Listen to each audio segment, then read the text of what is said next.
El gobierno de Estados Unidos sigue con su trabajo para destruir la economía cubana y todos los ingresos que obtiene el país, por ejemplo, los que obtiene de sus convenios médicos. Ya ha conseguido que el gobierno de Honduras, ahora en manos de la ultraderecha trumpista, bueno, pues expulse a los médicos cubanos que no solamente daban el único sistema de salud gratuito que tenían muchas comunidades empobrecidas.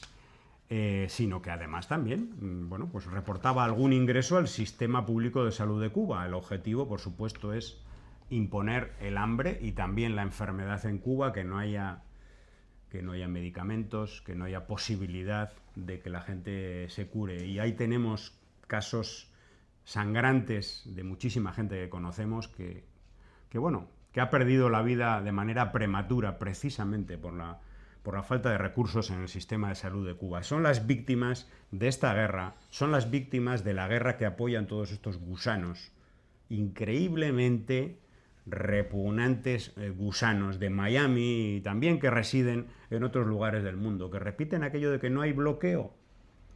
Bueno, ahora ya no lo repiten tanto, porque hasta el propio Trump dice que que ya no se puede hacer más contra la economía cubana, ¿no?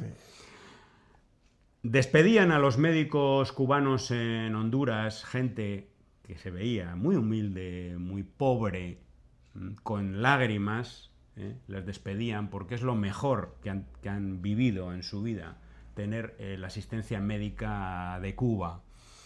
Daniel Mayakovsky nos dice en X, los cubanos no son los enemigos, somos humanitarios.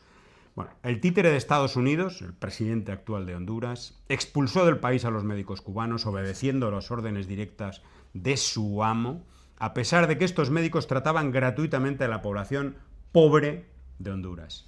El pueblo hondureño despidió llorando a los médicos cubanos mientras estos se despedían tras años tratándoles sus enfermedades. Así de arrastrados son los lacayos del imperio, alimañas sin escrúpulos, que venden a su propio pueblo al minuto de que el amo del norte se lo ordene. Bueno, y ahora, ¿quién va a atender a estas personas? Ahí está, ¿no? Y los derechos humanos, tanto que hablan de derechos humanos y de democracia, esto es una violación flagrante de los derechos humanos de poblaciones que están necesitadas de esa atención. Es un ejemplo del cinismo y la hipocresía y las narrativas hipócritas, valga la redundancia, al servicio de las políticas neofascistas y criminales de los Estados Unidos, del imperialismo de los Estados Unidos. Y estás hablando de poblaciones empobrecidas que se veían, pero eso no es propio del comunismo.